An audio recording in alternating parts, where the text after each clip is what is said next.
आचार्य उपनय मानो ब्रह्मचारिणम कृणुते गर्भम अंतः। उपनीत हुए हुए आचार्य को अपने गर्भ में रखता है। माँ भी गर्भ में रखती है, आचार्य भी गर्भ में रखता है। तो माँ तो फिजिकल गर्भ में रखती है, वो भगवान की ऐसी व्यवस्था है। तो उस माँ की हर एक्टिविटी का, हर सोच का, विचार का, भाव का प्रभाव शिशु पे पड़ता है। और गुरु अपने ज्ञान के, तप के, पुरुषार्थ के गर्भ में रखता है शिष्य को। इसलिए गुरु के ज्ञान का, तप का, पुरुषार्थ का, वो जैसा भी जीवन जीता है उसके भावों का प्रभाव शिष्यों के ऊपर पड़ता है। तो दोनों का एक ही जैसा बताया गया है शास्त्र में। तो इसलिए कह रहे हैं तस्मात् प्रियतमो मातु। इसलिए माँ सब प्राणियों को क्या होती है? प्रियतम। प्रिय, प्रियतर, प्रियतम। इष्ठन प्रत्यय। इष्ठन प्रत्यय किस में आता है?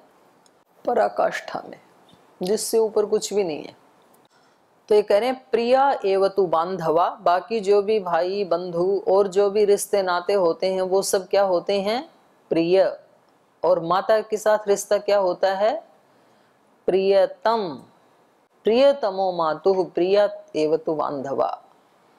माँ के लिए बच्चा प्रियतम होता है और बच्चे के लिए माँ प्रियतम होती है। सबसे ज्यादा किसी व्यक्ति को सबसे ज्यादा प्रिय रिश्ता या संबंध किसी के साथ होता है तो वो अपनी माँ के साथ होता है। क्यों होता है? क्योंकि उसके अंग प्रत्यंग और हृदय से इसकी उत्पत्ति हुई है। तो एक तरह से माँ का दूसरा ही रूप है ये, या पिता का दूसरा ही रूप है ये। और अध्यात्म मार्ग में व्यक्ति को सबसे प्रिय यदि कोई होता है तो कौन होता है? प्रिय नहीं, प्रियतम। प्रियतम कोई होता है तो कौन होता है? गुरु होता है।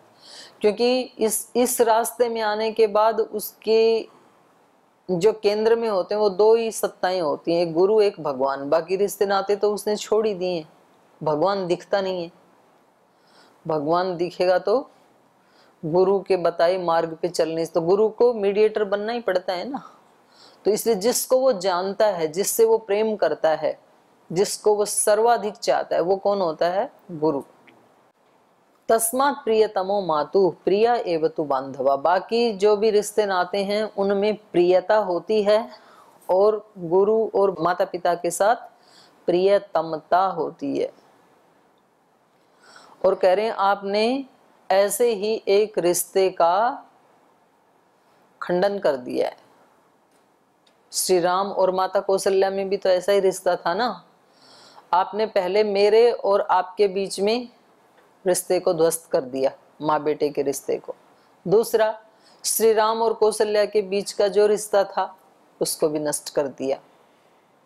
तीसरा, जो अश्वपति और आपके बीच में जो रिश्ता था उसको भी खत्म कर दिया। तो इसलिए आप ना अश्वपति की बेटी कहलाने के योग्य हैं, ना मेरी माँ कहलाने के योग्य हैं, ना श्री राम की माँ कहलाने के योग्य हैं। उन्होंने भी आपको माँ की तरह ही आपका आदर सत्कार किया था। और आपने कौशल्या की भावनाओं के ऊपर कितना बड़ा कुठाराघात किया है। किसी के ऐसे धर्मात्मा बेटे को उसकी माँ से अलग कर देना तो ये अपने आप में कितना बड़ा पाप है। आनाय्य च महाबाहुं कौसल्याया महाबलं स्वयमेव प्रवेक्ष्यामि वनं मुनि निषेवितम्। इसलिए आपने जो किया है वो कैसा है? गलत है। तो मैं क्या करूंगा?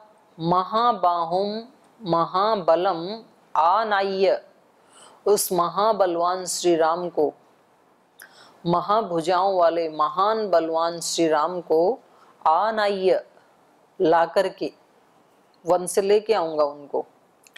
कौसल्याया महाबाहुं महाबलम च आनाय्य, कौशल्या माता के उस महाभुजाओं वाले महाबलवान पुत्र श्री राम जी को यहाँ ला करके स्वयं एवं प्रवेक्ष्यामि, स्वयं वन में जाऊंगा। यदि आपको वन में भेजना ही है, अगर यही आपका व्रत है, तो श्री राम के बदले मैं जाऊंगा वन में, उनको वापस लाऊंगा।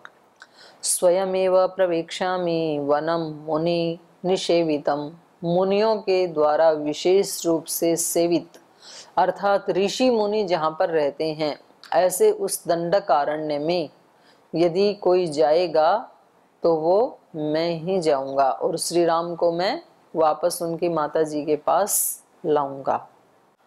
अहमप्यवनिं प्राप्ते रामे सत्य पराक्रमे कृतः कृत्यो भविष्यामि विप्रवासित कल्मषः।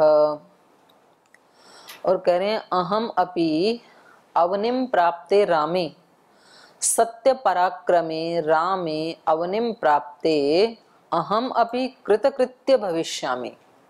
जब श्री राम को वापस ले आऊंगा तो मैं भी क्या हो जाऊंगा, कृतकृत्य हो जाऊंगा। जो सत्य पराक्रमी, सच्चा पराक्रम है जिसमें, ऐसे श्री राम सत्य पराक्रमी श्री राम को वापस ला करके और अवनिम प्राप्ते, और उनको ये राज्य दे करके, पृथ्वी उनको प्राप्त करवा करके, ये चक्रवर्ती साम्राज्य उनको दे करके वापस ला करके अहम अपि कृतकृत्यो भविष्यामि, मेरा काम पूरा हो जाएगा, मैं भी संतुष्ट हो जाऊंगा, मैं भी खुश हो जाऊंगा।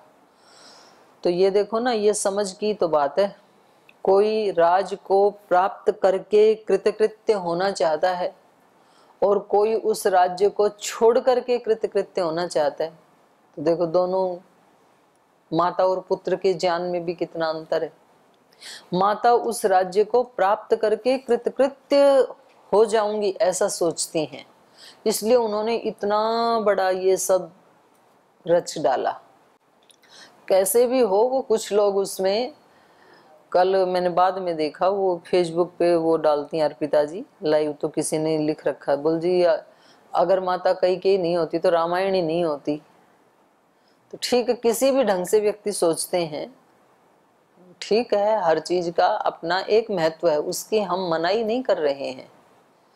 दिन है तो रात्रि का भी महत्व है, सुख का महत्व है तो दुख का भी है, पर कोई उस महत्व को साबित कर दे तब महत्व है ना। उसको साबित तो श्री राम ने और भरत जी ने कर दिया कि अगर जीवन में अपयश भी आ जाए, आपदा विपदा भी आ जाए, तो उसको कैसा कर देना चाहिए, अपने तप और पुरुषार्थ से उसको नष्ट करके उसको खुशियों में बदल देना चाहिए। वो सदा सदा के लिए हमारे जीवन में भी और दूसरों के जीवन में भी प्रेरणा बन जाए वो घटना, ऐसा उसको यूटिलाइज करना चाहिए। तो ये उन व्यक्तियों के लिए कह सकते हैं हम कि भाई उनके जीवन में वो विपत्ति अच्छी थी जिन्होंने उनको इतना महान बनाया। पर जिसने विपत्ति में अपने आप को ही तोड़ डाला, विपत्ति को तो तोड़ा नहीं, खुद को तोड़ दिया, तो उसके लिए विपत्ति अच्छी कैसे हो सकती है। उसके लिए तो विपत्ति विपत्ति ही है, उसने तो संपत्ति बनाया नहीं उसको। जो रास्ते में आने वाले पत्थर को सीढ़ी बना करके आगे निकल जाए, उसके लिए तो रोड़ा पत्थर अच्छा है, और जो ठोकर खा के गिर जाए उसके लिए पत्थर अच्छा कैसे हो सकता है। उसके लिए तो बाधा ही है ना एक। तो हम हर चीज को अच्छा बना सकते हैं अपने पुरुषार्थ से, ये ठीक है। हम कैकेयी को भी अच्छा बना सकते हैं, मंथरा को भी अच्छा बना सकते हैं, नगरवासियों को भी बना सकते हैं, सबको बना सकते हैं, पर उसके लिए अपना संकल्प, अपना तप, अपना पुरुषार्थ, अपनी जिज्ञासा, ये सब तो काम आएंगे ना। कल मैंने बात की थी ना आपको, लॉ ऑफ अट्रैक्शन। हम जो चाहते हैं उसको हमें हमेशा सोचना चाहिए, और सोचना ही नहीं, उसको विजुअलाइज करना चाहिए, उसको देखना चाहिए वैसे होते हुए। और कुछ लोग कहते हैं कि देखना पर्याप्त नहीं है, वैसा बोलना चाहिए वाणी से भी।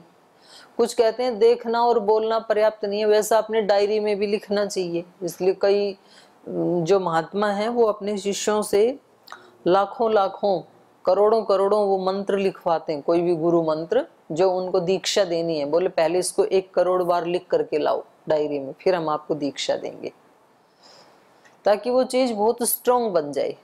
लेकिन मैं एक दूसरी बात कह रही हूँ, लॉ ऑफ अट्रैक्शन भी तब काम करता है जब उसके साथ एक्शन में आ जाए।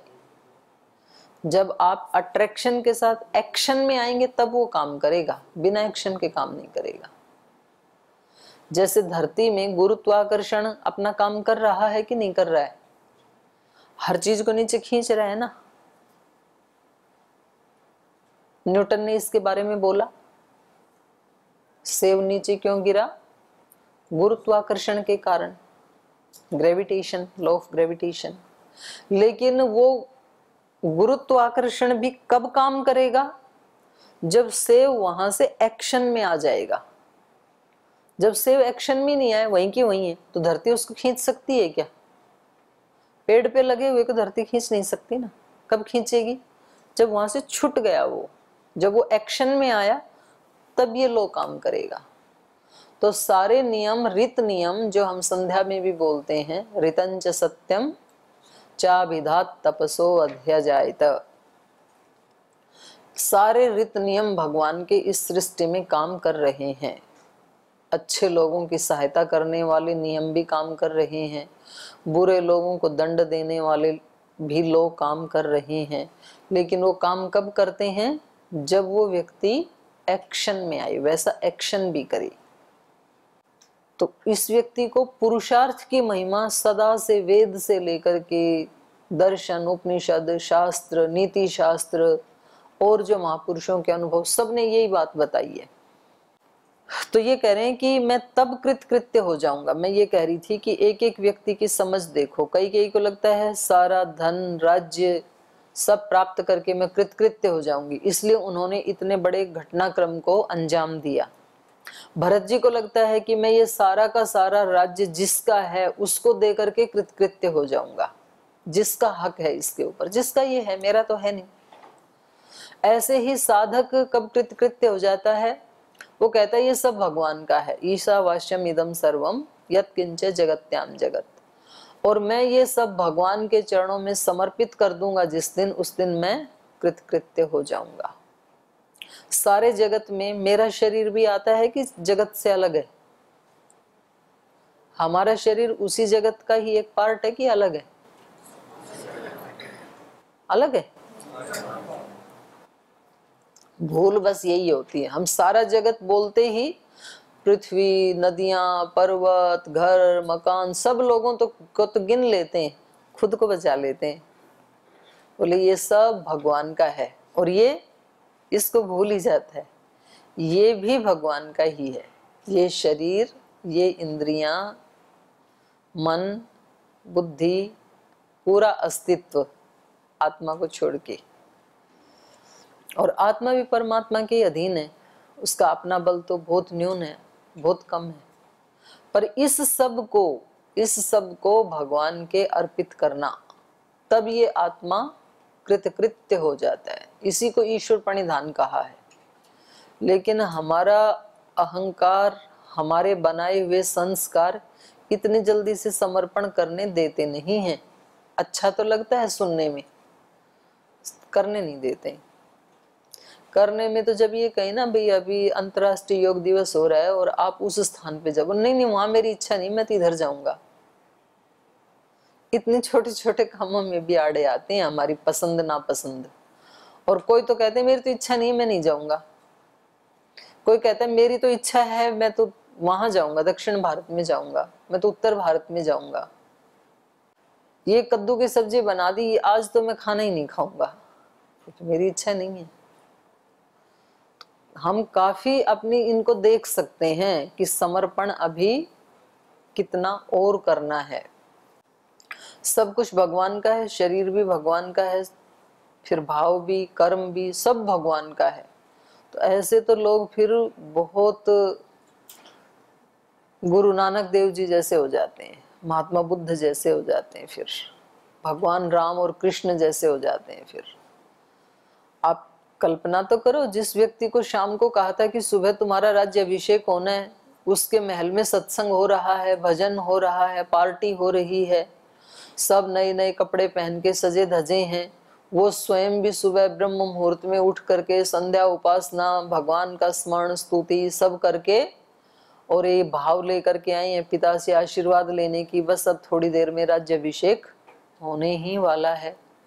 और उस व्यक्ति को कहा जाए कि ये सब निकालो, राजसी वस्त्र, आभूषण रख दो साइड में, अपने मुनियों के कपड़े पहनो और सीधे दंडकारण्य में चले जाओ, और 14 साल इधर मुंह करना मत। और साथ में यदि आपकी पत्नी भी जाना चाहती है तो उसको भी ले जाओ, लेकिन जाएगी वो भी तपस्वी वेश में।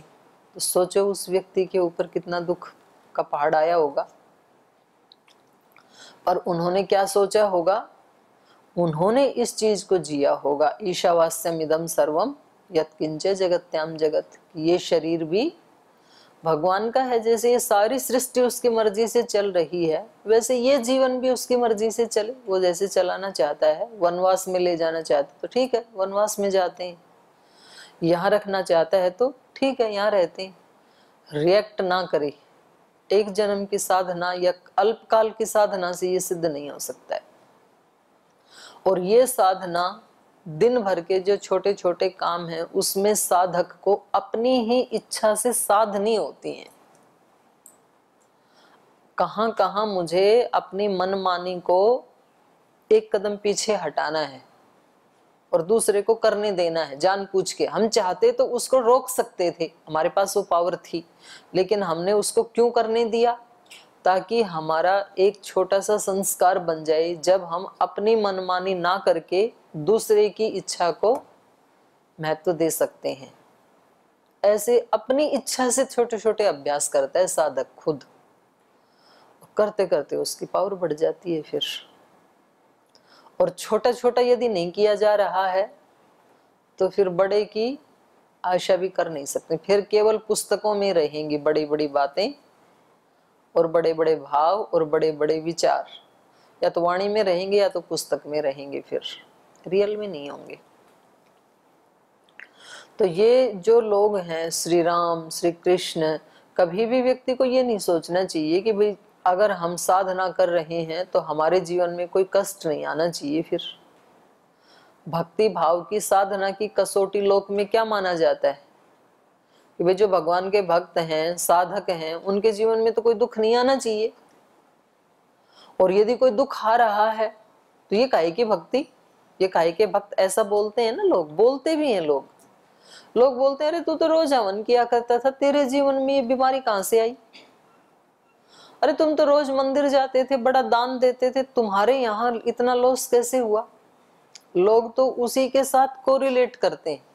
लेकिन वास्तविकता ये है जो अब तक के इतिहास में देखा गया और महापुरुषों के जीवन में देखा गया कि भगवान जब किसी महापुरुष का चयन करता है तो उसको कदम कदम पे प्रतिकूलताएं मिलती हैं, ठोकरें मिलती हैं, अपमान मिलते हैं, ब्लेम मिलते हैं। किसी भी महापुरुष के जीवन को उठा के देखो, अगर आपको कदम कदम पे दिक्कतें आ रही हैं तो खुश हो ना, आपका चयन हो गया है। दुखी मत होना कि जी मैं भक्ति भी करता हूं फिर ये प्रतिकूलता क्यों आई, क्योंकि आपका चयन हो गया। और उसमें भी आप श्री राम की तरह या कृष्ण की तरह, कृष्ण का बेचारे का जन्म ही जेल में हुआ, बताओ उन्होंने क्या बिगाड़ा था? उसकी माता जी को बंद कर दिया और फिर बेचारे जन्मे कहीं पले कहीं। इतने छोटे बच्चे को उसकी माँ से अलग कर देना तो क्या उस बच्चे को अच्छा लगा होगा? सोचो ना आप। ठीक आप कहोगे जी उनको यशोदा जी ने खूब सारा प्रेम दे दिया था, कितना भी दे दो, आपको यहाँ घी में गाड़ दो फिर भी अपने घर की याद करते हो हैं? घर वाले भी करते हैं, लेकिन फिर भी वो युद्ध भी कर रहे हैं और साथ में बांसुरी भी बजा लेते हैं। जब जब चांस मिलता है शाम के समय बैठ के अपने बांसुरी बजाते हैं आराम से। ये बड़ा कठिन है। प्रतिकूलता के समय भी व्यक्ति उसको प्रतिकूलता ना माने, ये ही साधना है। सब जगह मेरे मन की मानी होती रहे और मैं यदि साधक हूं तो मेरे जीवन में कोई कष्ट आना नहीं चाहिए, कोई प्रतिकूलता आनी नहीं चाहिए, ये सोच गलत है।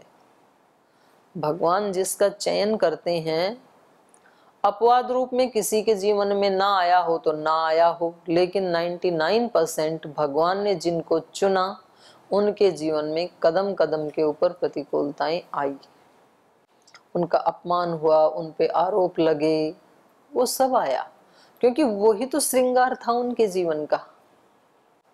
राष्ट्रभक्त भगत सिंह के जीवन में कभी उसके जीवन में सुख देखा आपने?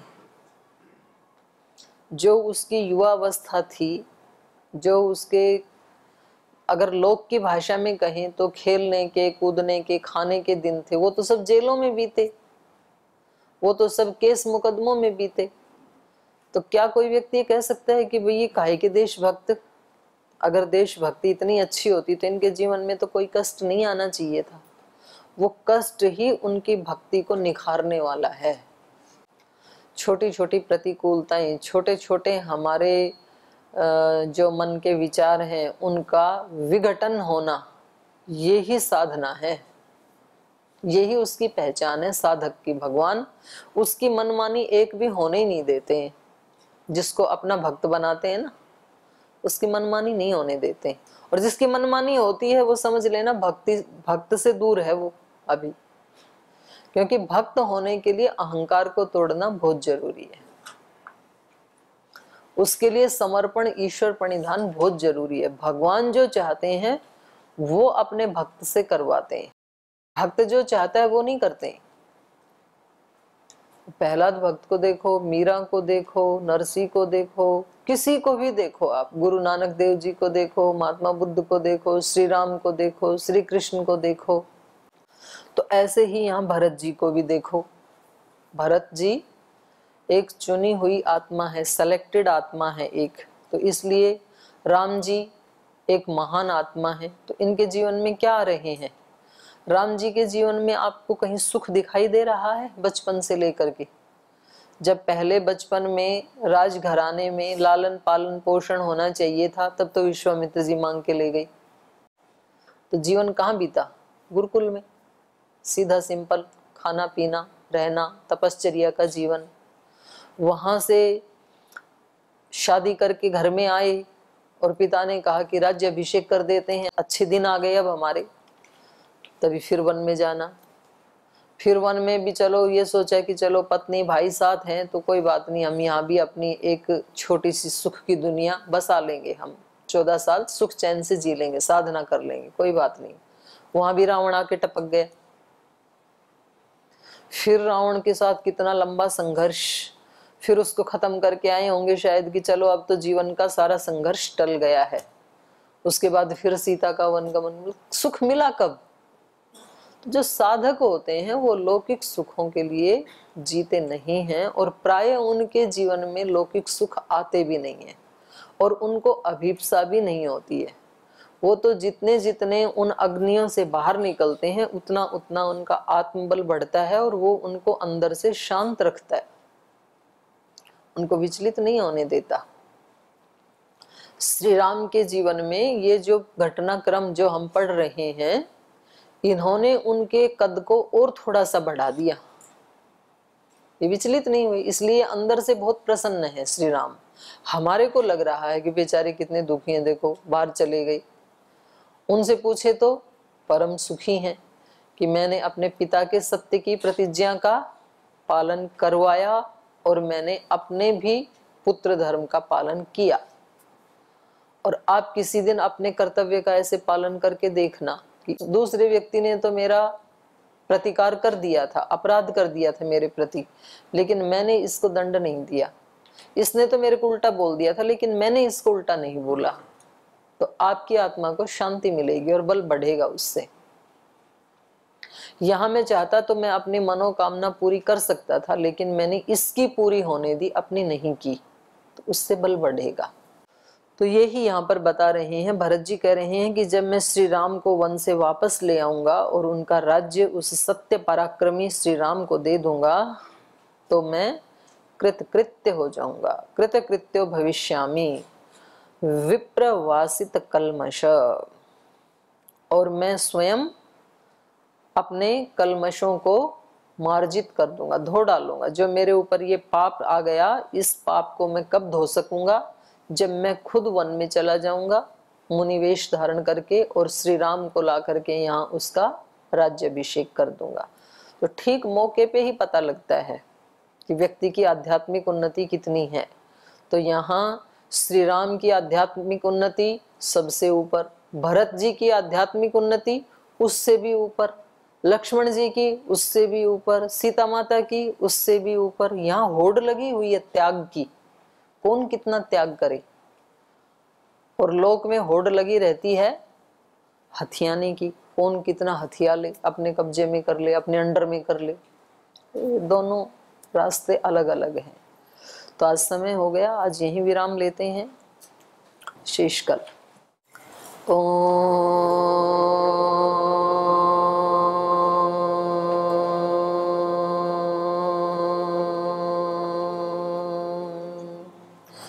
शांति शांति शांति ही। तू ही माता, तू ही पिता है, तू ही बंधु, तू ही सखा है। तू ही माता, तू ही पिता है, तू ही बंधु, तू ही सखा है। तू ही है करुणा निधान। हे राम हे राम, हे राम हे राम। तू अंतर्यामी सबका स्वामी, तू अंतर्यामी सबका स्वामी। तेरे चरणों में कोटि प्रणाम। हे राम हे राम, हे राम हे राम। तू ही दुख त्राता विश्व विधाता, तू ही दुख त्राता विश्व विधाता। तेरे शरण में है विश्राम। हे राम हे राम, हे राम हे राम। तू ही माता, तू ही पिता है, तू ही बंधु, तू ही सखा है। तू ही है करुणा निधान। हे राम हे राम, हे राम हे राम, हे राम हे राम। ओम श्री गुरुभ्यो